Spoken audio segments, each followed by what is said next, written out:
बिस्मिल्लाहिर्रहमानिर्रहीम अस्सलामुअलैकुम नाज़रीन, मैं राना उज़ैर हूँ। आप हमारा फेसबुक और यूट्यूब चैनल देख रहे हैं। नाज़रीन इकराम, इस वक्त पाकिस्तान के मीडिया पर एक बहुत बड़ा जिनसी स्कैंडल जिसको इसहाक डार यानी कि डिप्टी प्राइम मिनिस्टर के साथ जोड़ने की कोशिश की जा रही है, और पाकिस्तान का मीडिया अनफॉर्चुनेटली एक ताकतवर शख्सियत का नाम लेने से वो कतरा रहा है। यानी कि इसहाक डार की जगह ताकतवर शख्सियात जो हैं उनके जो है वो इशारे दिए जा रहे हैं। तो अब ये जो स्कैंडल है ये बड़े सनसनीखेज मरहले में दाखिल हो चुका है, और इस स्कैंडल का बाकायदा तौर पर ड्रॉप सीन हो गया। यानी कि बड़े बड़ों के इस्तीफे मांग लिए गए हैं। अगले चंद घंटों के अंदर ये खेल किस तरफ जाएगा, और सिस्टम इस वक्त अंगड़ाई लेता हुआ दिखाई दे रहा है।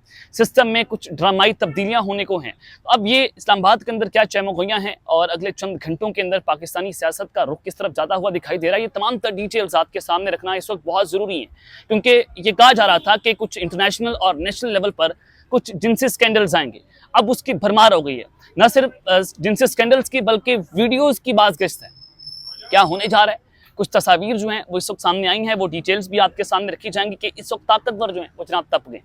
लेकिन आगे बढ़ने से पहले आप सबसे मेरी दरख्वास्त होगी कि आपने इस चैनल को लाजमी तौर पर सब्सक्राइब करना है, बेल आइकन को ज़रूर प्रेस करें, कमेंट सेक्शन में अपनी राय का इजहार ज़रूर करें कि आप इस हवाले से अपनी क्या राय रखते हैं। नाज़रीन, इस वक्त दो चीज़ें बड़ी इंपॉर्टेंट हो गई हैं, क्योंकि IMF के बजट आने के बाद जो है वो चीज़ें बड़ी तब्दील हो रही हैं। एक तो ये हुकूमत जो है वो नैरेटिव बनाने में मुकम्मल तौर पर नाकाम हुई। पाकिस्तान जो है वो इंडिया के साथ भी हम जंग जीते और हमने तबाही फेर दी राफेल तैयारों की, लेकिन ये गवर्नमेंट, उनकी इंफॉर्मेशन मिनिस्ट्री जो है वो इसको मुकम्मल तौर पर इस पर नैरेटिव बनाने में नाकाम हुई। दूसरा, मुआशी एतबार से हुकूमत ने पाकिस्तान के अंदर जो इस मुल्क की जई तई फेर के रखती है कि मुआशी प्लान्स नहीं है इनके पास।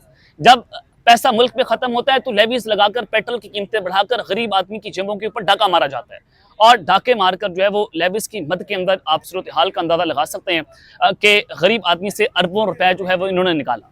तीसरी इंपॉर्टेंट बात अगर आप यहाँ पर देखें कि हुकूमत जो है वो चूँकि कभी तब्दीलियों की बाज़गश्त हो रही थी, कभी कहा जा रहा था कि हमें वक्त दिया जाए, यानी कि पांचवा बजट वज़ीर आज़म शहबाज शरीफ की जानिब से पेश किया गया। भुट्टो के बाद ये मुल्क के वाहिद प्राइम मिनिस्टर हैं जिन्होंने 5 लगातार बजट जो है पेश किए। यानी कि दरमियान में निगरान वज़ीर आज़म का दौर भी है, लेकिन 5 बजट शहबाज शरीफ साहब ने पेश किए। लेकिन पाकिस्तान जो है उसकी जो सूरत हाल है, मौशी सूरत हाल बड़े जो है वो अगर आप कहें कि अच्छी नहीं है तो कहना गलत नहीं होगा। लेकिन खैर, जो इसहाक डार वाला मामला है, यानी कि जो ये जिनसी स्कैंडल सामने आया, उनके नवासे अली डार जो उनका नाम सामने आ रहा है कि उन्होंने ख़वातीन को बुलाया, उनको ट्रैप किया गया, वो पाकिस्तान आती हैं बैरून मुल्क से, और फिर उनको इस्तेसाल उनका किया गया, जिनसे स्कैंडल सामने आए, और फिर लाहौर के इलाके में जो कुछ हुआ मैं सारा अपनी पिछली वीडियो में बता चुका हूँ। अब ये जो मामला है वो किस तरह से आगे जाता है। फैसल वाडा साहब, आप जानते हैं मैं इनके बारे में हमेशा से बात करता हूँ कि सेनेटर भी हैं, और पाकिस्तान की तारीख में पहली बार के ये आज़ाद सेनेटर मुंतखब हुए। यानी कि इन्होंने नून लीग ने भी इनको वोट दिया, इनको पीपल्स पार्टी ने भी वोट दिया, और यही जो फैसल वाडा है ये इनको इस वक्त उनकी टांगे कांप रही। फैसल वाडा साहब जो हैं आज वो सामने आए, उन्होंने कहा कि रज़ा डार पर शर्मनाक इल्ज़ाम के बाद इसहाक डार इस्तीफा दें। इन इल्ज़ामात के बाद इसहाक डार के साथ कौन पाकिस्तान के झंडे तले खड़ा हो सकता है। उन्होंने ये भी कहा कि इसहाक डार नायब वज़ीर आज़म और माशाअल्लाह वज़ीर ख़ारजा भी हैं। पाकिस्तान को फैमिली कॉरपोरेशन की तरह चलाया जा रहा है। इसहाक डार के मुबैना करीबी रिश्तेदार पर गैर मुल्की ख़वातीन के रेप और तशद्दुद के इल्ज़ामात हैं। मुलज़िम पर गैर मुल्की ख़वातीन को बुलाकर रेप, तशद्दुद और भत्ताखोरी के इल्ज़ामात सामने आए हैं। अब जाहिर है, अब ये जो असल मामला आया, ये जो ख़वातीन गैर मुल्की ख़वातीन हैं उनके वाले से आगे चलकर बता दो कि जो उनकी तस्वीर हैं वो ताकतवरों की तरफ से सामने आई हैं। तो उन्होंने कहा कि गैर मुल्की सफारतखाने की मुदाखलत पर मुलज़िम की गिरफ्तारी अमल में लाएगी। अब जाहिर है, इतनी बड़ी ताकतवर शख्सियात को कैसे हाथ डाल सकते थे जब पंजाब में इनकी अपनी हुकूमत है, वफाक में इनकी अपनी हुकूमत है, CCD के जरिए हाफ फ्राई फुल फ्राई हो रहे हैं। यानी कि दो कौमी नजरिया ना, कि गरीब का पाकिस्तान और अमीर का पाकिस्तान। और अगर यहाँ पर कोई गरीब आदमी जो है, यानी कि कोई मिडिल क्लास यही काम कर लेता, वो तो फुल फ्राई हो चुका होता, उसके नेफे में बंदूक चल चुकी होती। लेकिन यहाँ पर इसहाक डार के नवासे का मामला है, रज़ा डार का मामला है, अली डार उनके मामू लगते हैं जो इसहाक डार के बेटे हैं, ये उनका मामला है। डेफिनेटली दो कौमी नजरिया तो पाकिस्तान में चल रहे हैं। तो उन्होंने कहा कि केस को रेप की बजाय महज भत्ताखोरी तक महदूद करने की कोशिशें की जा रही हैं। मुलज़िम गैर मुल्की ख़वातीन को जल्द मुल्क से वापस भेजने की तैयारियां की जा रही हैं। अब जाहिर है, जो ख़वातीन हैं उनको फौरी तौर पर मुल्क से बाहर भेज दिया। ये क्यों हुआ? अब ये फौजदारी का मुकदमा है। अब इस फौजदारी के मुकदमे के अंदर उन ख़वातीन जिनके साथ ये जिनसी इस्तेसाल हुआ है उनको वहाँ पर पेश होना था। अगर वो अदालत में पेश हो जाती, 164 का बयान होता और ये सारे मामला आगे चलते, तो फिर यहाँ पर जो है वो नून लीग के लिए बड़ी परेशानियां खड़ी हो जाती हैं, उनकी गवर्नमेंट के लिए परेशानियां खड़ी होती हैं। तो उन खवातीन को वहाँ भेज दिया ताकि इस केस को खत्म कर दिया जाए, ठप कर दिया जाए। तो वो केस अब डेफिनेटली ठप हो गया कि वो खवातीन जो है मुल्क से बाहर चले गई हैं। फैसल वाडा ने कहा कि माजी के रिकॉर्ड को मद्देनजर रखते हुए केस में मनपसंद मेडिकल रिपोर्ट्स दी जाती हैं।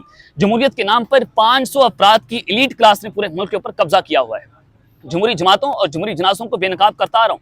उन्होंने कहा कौम देखेगी किस तरह पार्टी और ये उसके लीडर अपोजिशन हो या हुकूमत, किसी का मुसम्मती बयान इस वक्त सामने नहीं आया। जाहिर है इतना बड़ा जिनसी स्कैंडल है पाकिस्तान के अंदर, जिसमें टॉप शख्सियात के नाम सामने आ रहे हैं और अभी तक किसी हुकूमती शख्सियत ने इसके ऊपर कोई मुसम्मती बयान जारी नहीं किया। किसी की तरफ से कोई ये नहीं कहा गया कि ये बहुत बड़ा जुल्म हुआ है, चाहे वो किसी बैरून मुल्क खवातीन के साथ हो रहा है या पाकिस्तान में बैठे खवातीन के साथ हो रहा हो।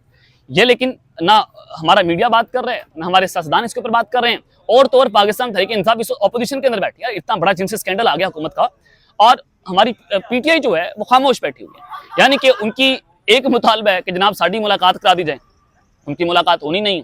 लेकिन ये हुकूमत के लिए सबसे बड़ा बेनिफिट ये है कि अपोजिशन ना होने के नाम है। तो अब ये उन्होंने कहा कि मैंने पहले ही कहा था कुछ पाकिस्तानियों के इंटरनेशनल स्कैंडल और वीडियो मंजर आम पर आएंगी। तो अब खेल उसी तरफ जा रहा है कि कुछ वीडियो स्कैंडल्स आएंगे, कुछ चीज़ें भी आएंगी। और फिर हसन अयूब साहब, उन्होंने वो जो 2 खवातीन है जिनका जिनसी रेप हुआ है, जिनको ट्रैप किया गया क्रिप्टो करेंसी के नाम के ऊपर, उनसे भत्ता मांगा गया, तो ये उन्होंने उन 2 गैर मुल्की खवातीन की तस्वीर जो है वो भी जारी कर दी कि ये 2 गैर मुल्की खवातीन। अब हसन अयूब साहब कोई अगर आप ये कहें कि वो इमरान खान के बहुत बड़े नाक़िद हैं, पाकिस्तान तहरीक इंसाफ वो बड़ा रगड़ते हैं और इस सिस्टम को बड़ा सपोर्ट करते आए हैं, और अगर वो बात कर रहे हो, फैसल वाडा साहब सिस्टम के बहुत बड़े खिलाड़ी हैं, हसन अयूब साहब बहुत बड़े खिलाड़ी हैं, सहाफ़ी भी हैं, अगर ये 2 शख्सियात बात कर रही हैं तो इट मीन्स के सिस्टम लड़ाई लेना शुरू हो गया। और अब उसके बाद एक और इसका जो है वो अगर आप कहें कि तस्वीर के 2 रुख होते हैं, अगर आप दूसरा रुख देखें कि अगर बाकी 2 खवातीन का मौली लेन देन का मसला है, अगर मैं क्लीन चिट दे दूं खवातीन को तो ये भी बात गलत होगी। अब इन खवातीन ने जो है वो खेल क्या किया, बीबीसी की जो रिपोर्ट इस वक्त सामने आई है वो बताते हैं कि क्रिप्टो करेंसी और सरमायाकारी का तनाज़ा सामने आया जो सिंगापुर से शुरू हुआ। रिपोर्ट के मुताबिक पाकिस्तानी साइड ने इन खवातीन के साथ मिलकर क्रिप्टो में कुछ इन्वेस्ट किया था, जिसमें इनके पैसे डूब गए और हुआ ये कि इनको मुनाफा ना मिल सका। और फिर उन 2 खवातीन को इन्हीं लोगों ने ट्रैप किया, वापस आए। पहले भी खबर आई होगी कि क्रिप्टो करेंसी में कुछ ताकतवर शख्सियात के पैसे डूबे हैं, तो यही लोग तो थे जिन्होंने इस तरह से सारा काम किया। खवातीन ने मुनाफा देने से इनकार किया, तो फिर ये खवातीन पाकिस्तान आईं, कुछ रोज़ तक मुलज़िमान के साथ मुख्तलिफ मुकामात की सियाहत की, बाद अदा इनको मुबैना तौर पर अगवा किया गया और उनके अहल खाना से $15 लाख का तकाजा किया गया, जबकि खवातीन ने रेप का इल्ज़ाम भी आयद किया, ऐसा बीबीसी की रिपोर्ट में कहा गया है। अगर मैं यूँ कहूँ कि सारी क्लीन चिट इन खवातीन को भी दे दी जाए, इनको भी जो है वो कानून के जो है वो उसके अंदर लाना चाहिए था, लेकिन ज़ाहिर है कुछ गैर मुल्की एम्बेसीज ने मुदाखलत की और वो पाकिस्तान से बाहर चले गई। तो ये बेसिकली एक सारी साइड ऑफ द स्टोरी है जो मैंने आपके सामने रखी है। दूसरी जानिब इस वक्त आज़ाद कश्मीर का इलेक्शन है।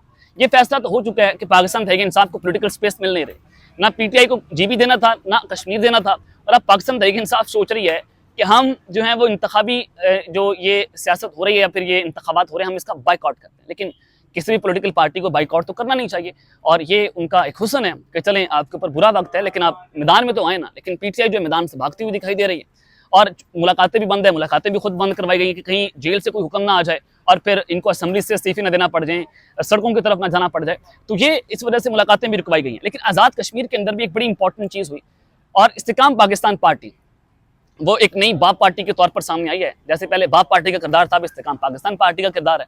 जीबी के अंदर भी ये हुआ कि 4 आज़ाद उम्मीदवार, आमतौर पर आप ये देखते हैं कि जो आज़ाद उम्मीदवार होते हैं वो हमेशा से जीतने वाली पार्टी के पास जाते हैं, यानी कि जिसके पास नंबर गेम ज्यादा होगा आज़ाद उम्मीदवार उधर चले जाएंगे, हुकूमत बन जाएगी और सारा मामला ठीक हो जाएगा। लेकिन 4 जो आज़ाद उम्मीदवार थे जीबी के इलेक्शन में, वो इस्तेकाम पाकिस्तान पार्टी के पास चले गए, जिन्होंने एक वोट भी नहीं लिया जीबी के इलेक्शन में। अब आज़ाद कश्मीर में क्या हुआ है, जो साबिक प्राइम मिनिस्टर से पाकिस्तान तहरीक इंसाफ से बने थे सरदार तनवीर इलियास साहब, सेंट टॉरस के मालिक, वो पहले पीटीआई उन्होंने छोड़ी, पीपल्स पार्टी में गए, पीपल्स पार्टी से अब वो इस्तेकाम पाकिस्तान पार्टी के अंदर उन्होंने शमूलियत इख्तियार कर ली है। तो ये नज़र आता है कि सिस्टम लड़ाई ले रहा है और बहुत सारे स्कैंडल्स भी आ रहे हैं, करप्शन की फाइलें बन रही हैं, मरीम नवाज के लिए कुछ जो है परेशानियाँ होंगी, बहुत सारी चीज़ें भी आप आइंदा आने वाले दिनों के अंदर तब्दीली उसमें देखेंगे। और सबसे इंपॉर्टेंट बात जो इस्लामाबाद में जनाब चहमगोइयाँ हो रही हैं वो तब्दीली की बात गश्त है। देखें, मोहसिन नकवी साहब को भी वंडर बॉय के तौर पर पेश किया जा रहा है कि वो मुल्क के अगले प्राइम मिनिस्टर हो सकते हैं, अगर कौमी हुकूमत बनती है तो वो एक कौमी हुकूमत के प्राइम मिनिस्टर के तौर पर देखे जा रहे हैं। जाहिर है वो फ्रंट से लीड उन्होंने किया, कभी ईरान जा रहे हैं, कभी अमेरिका जा रहे हैं, ईरान अमेरिका मुज़ाकरात में फ्रंट से उन्होंने लीड किया।